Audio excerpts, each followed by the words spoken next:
Now, how many of you have bucks that just disappear during the hunting season? They go nocturnal. You know, nocturnal to me is a big myth, and I talk about that in my Whitetail Shift videos, a phrase I coined long ago. It's that annual Whitetail Shift where bucks travel from their summer ranges to their fall ranges. They are not the same. Summer rangers feature summer food. Those summer food sources are gone. Doesn't matter if it's in the big open hardwoods on public land or on private land. Soybeans, alfalfa, it's gone. So bucks move, they have to change their food sources that they've been enjoying all summer long. Also the cover. When you get into some thick cover and thick habitat, we have a lot of briars, hardwood regeneration, shrubs. Bucks don't want to tunnel in there with their antlers and velvet during the summertime. But that's exactly where they want to be during the fall. They have fall forage. They have fall food during the day that they can munch on, that hardwood regeneration, briars, shrub tips, acorns. They have lots of food that they can browse on. So when it comes to nocturnal bucks, a lot of times it's not because they're nocturnal. There's three reasons that bucks are nocturnal, or that you're seeing deer only in the middle of the night on your land or where you hunt on public land even.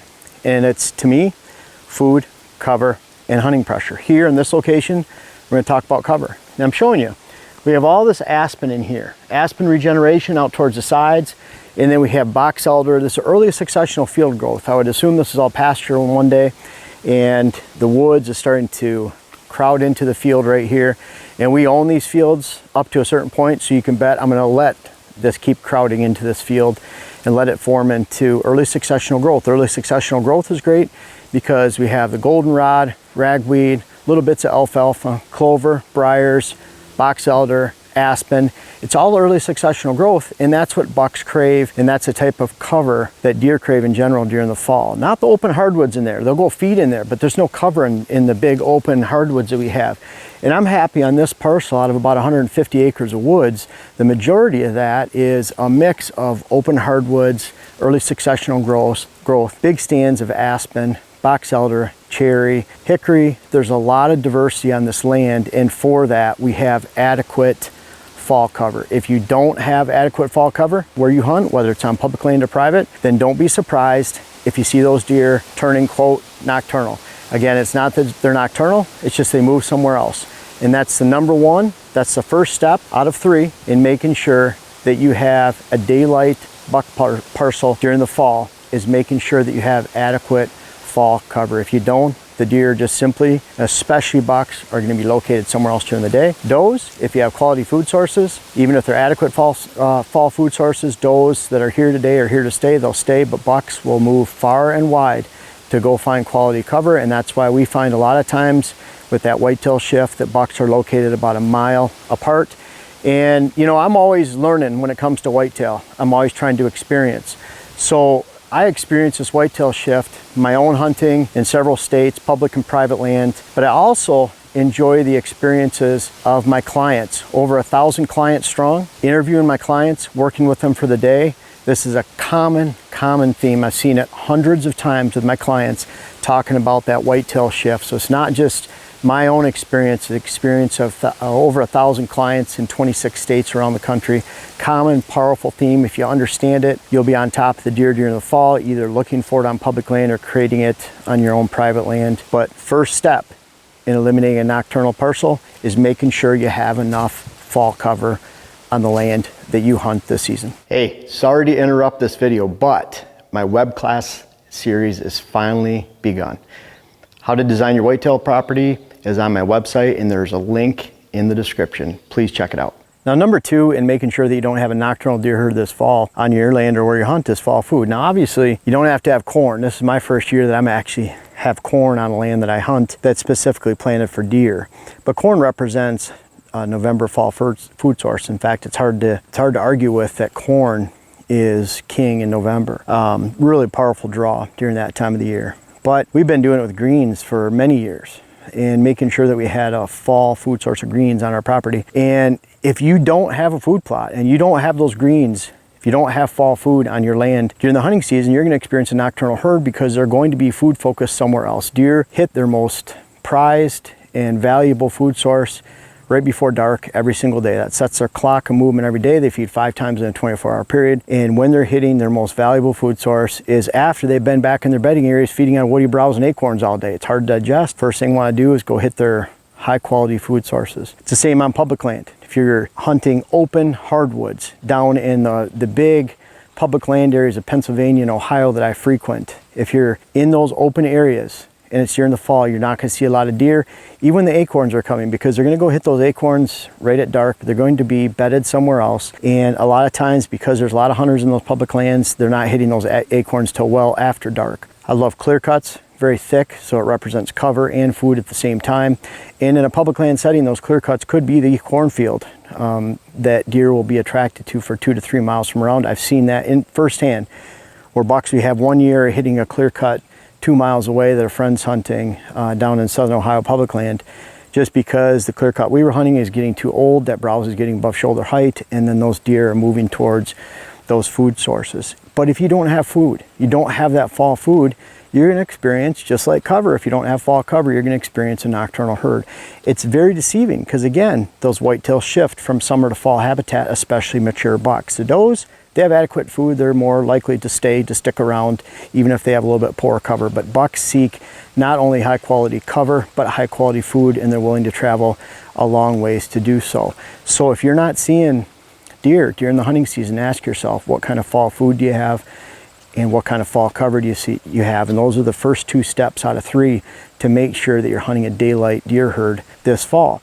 At the same time, again, fall cover, fall food. That's why on private land, food plots are so critical. I would love it for all my neighbors around here not to have food plots. And it's not that I'm that greedy, it's just that I would be the one to be able to control and shape the deer herd with the food plots that we have. If you lack food plots and you have private land, and I'm going to repeat this a couple times, you're only going to experience 20 to 30% of your potential ever for building a herd and building a quality hunt. Again, you're not going to even get to 30, 40% of your potential, let alone halfway there, without food plots. How much do you spend on your land? How much time do you have invested into your property? If you're relying on cover and working on native vegetation, that's really cool. But if I'm a mile away and I have food plots, you're not going to see a lot of deer during the daylight. And that goes back to, you have to have a quality food source and quality cover during the fall.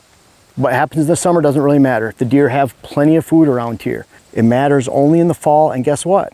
Not only is that going to give you a daylight herd by making sure you have food plots on private land, and that big clear cut on public land, just like a private land food plot, just on a much larger scale.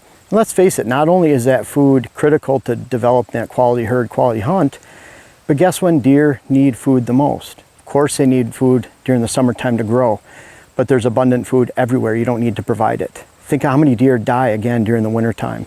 That's when they need it the most. That fall buildup, that high quality food source going into the wintertime is what helps deer the most, because the lowest hole in the bucket is late fall, winter, early spring. When the deer have nothing, that's an opportunity for you to actually make a difference in the deer world. And oh, by the way, it helps you have a great daylight hunt during the fall, and it gives you the influence to build a quality herd during the daylight, because quality herds are built during the daylight, not after dark. Now you have to have fall cover, fall food, to make sure that you don't have a nocturnal deer herd this fall. It's so critical. You can't have one without the other. You have to have both. But at the same time, you have to minimize your hunting pressure. And you can't walk through those fall food sources if they're highly attractive and spook deer and expect them to return. Does and fawns, young bucks, sure, you can drive your ATV through there, they'll stand and watch you, but mature bucks, that's not the case. And I have hunters tell me, well, we shoot big bucks all the time, but yeah, I want to shoot the biggest bucks or the oldest bucks. That might be all relative. On a public land stretch I'm hunting, it might be a 3-year-old or a 2-year-old. I'm happy to shoot those. Might be a 5 or 6-year-old. So I'm not happy if there's 5, 6-year-olds around shooting a 140-inch 3 or 4-year-old every year. I want to shoot that older age buck. So you have to have fall food, you have to have fall cover. And what's interesting here, this looks like, you know, a little bit of weeds. You can see a lot of broadleafs in here, but this is not a lot of weed growth for early August. And we've greatly limited the weed growth because we have switchgrass planted here. And you can see how it's coming in rows right here. Brandon from First Choice Food Plots came out. When he was drilling the corn, we said, hey, might as well drill some switchgrass. I have some broadcast switchgrass in the past. In the back, we're doing frost seeds. So we're planting it every different way we can get it in the ground and get it established fast this year. The reason I mentioned switchgrass when it comes to limiting hunting pressure is because the fall food's right up here. You can see the corn we have. We have ag fields outside of that. So when these deer are coming back into the woods to their cover, they can filter through the corn I can see them doing that daylight, right after daylight, and then they'll filter through the switchgrass and get down in the woods where they're bedding. The cool thing about this is this switchgrass is coming in great. Again, you can see some of these rows are awesome. You see this switch coming in, switch here, here. It's competing with low height broadleafs, and next spring this will explode. We'll put some simazine on this before spring green up, limit weed growth, and the switch is going to take off. I would estimate that this switch right now, we're in mid-August. By the end of August, September, it's exponential growth with switch. Barely looks like it's coming along in June and July, and then it just shoots off. So I would expect this switch, it's about 10 inches high, maybe a foot high right now. That switch should be up to 30 inches, 3 feet by the end of the summer. Be about this high. We'll actually be able to hold rabbits in it, and it'll give us some good cover, because with the fall food out there, our house is right behind Dylan, and you can kind of see our house back there. It's not too far away. And we have this fall food, the corn, because we have green food sources flanking this whole valley on this side. So this is the last step, hopefully at dark, when they're coming to this. So we have our house up here. This is all switch, this line of switch. You see extending for a long ways. And we have the terrace right here that we're actually going to plant some pollinator blends on. So we get more forbs and forages and flowers for birds, bees, bunnies, cover, food, wildlife, and butterflies. And then we have another strip of switchgrass that goes all the way below this terrace on the other side. So when we come into this in the morning, we can go right along the wood line, below this bank of switch, these 2 banks of switch, and get in and out of the woods.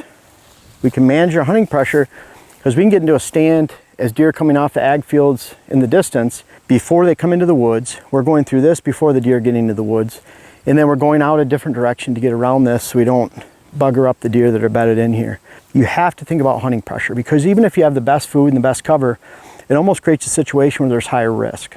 And what I mean by that, higher risk because you attract more deer to the land. If you don't manage your hunting pressure, which is the lowest hole in the bucket, then you're going to create a nocturnal deer herd, and you're going to educate every deer in the neighborhood. So once you have the fall food, the fall cover, and you give the deer a chance to actually be on your land during the daylight, you have to maximize the depth of cover you have, meaning that you want a contiguous block where you have the most depth.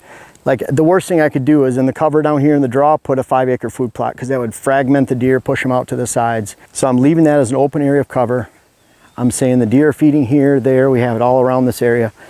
Big block cover in here. And then I'm using things like switchgrass and screening and elevation to get in and out of the stand, so I'm not spooking deer. If it's a consistent area, I spook deer in the woods. It's funny because a lot of people say, well, I can't go that way in the woods, the bedding area's there, so I don't want to spook deer. But yet they'll sit right in the middle of a food plot and spook deer every time they enter and exit the stand. They're educating the deer for a quarter mile out. Those are 3 things you have to create a daylight nocturnal, non-nocturnal herd. And that's fall food, fall cover, and you have to manage your hunting pressure. And that's why designing a whitetail parcel, you know, on my web classes, people probably get sick of seeing those ads for that, but it's how to design your whitetail property. And it's how to do so with advanced whitetail hunting strategies proven. And you have to put those pieces together on your land so you're not creating a problem for yourself. Most people create problems, that's why they hire me. They put things together that don't allow them to get in and out of the stands without spooking deer. So quality habitat, that's cool. People can do that with money. You can't learn how to apply advanced hunting tactics to those improvements with any money you pay. And that's why I came out with the web classes, because it's something you can interact with and assess the own balances of your land and say, you know what, if I do these things and I put this improvement here, it's going to spook deer. I try to point out that as many ways as possible, and making sure that, you know, the next best step, the best step is to have me to your land, but we turn away over 1,000 people a year. I can only visit around 175. I went to 125 this year. And I want to make sure that you have a daylight deer parcel. You have to have quality food and cover, but you have to put it together and put your hunt together so you're not spooking deer. That's always the lowest hole in the bucket, the hunting pressure. And that directly applies to public land. It's the same thing. The public land is a little bit different. I think sometimes people hunt public land better than they do their own private land. It's because in public land, they can go out and they can say, deer are feeding here, they're bedding here, I'm gonna hunt in between, I'm gonna hunt with wind. They're not messing it up by adding habitat improvements. When you add habitat improvements, you increase the risk, especially, it's one thing on public land when you're looking at a mile section or thousands of acres or tens of thousands of acres like I hunt in Pennsylvania or Ohio. where you have a lot of room to play. You can find an area that maybe hunters won't go to. You put a lot of leg time in. You make those decisions on they're moving here, they're bedding here, they're feeding here, and I'm gonna put my stands here, I'm gonna have these access routes. You have a lot of room to play. But when you try to condense that into 80, 200 acres, 500 acres, it's really, really tough because you're hunting, the amount of hunting intrusion has a drastic effect on the overall movements and lay of the land. And so that's why it's so critical on small parcels. You have to have fall food and cover. That's the only way you're going to build a herd. Deer are used to smaller patterns during the daylight. You have to be able to put it all together. And whether on private or public land, make sure once you find those quality features of fall food and cover, you make sure that you apply advanced hunting tactics, whether it's on public land or private land, so you don't mess it all up. And that's how you can make sure that you nocturnal proof your land this fall and make sure you have a daylight attraction. Keep in mind, deer only move 200 to 400 yards during the daylight the majority of the season. They might, mature buck might have a 3-mile home range during the night. Are you managing for a daylight, big, giant, monster buck, or an occasional glimpse of a long range cruiser coming from someone else's daylight property this fall?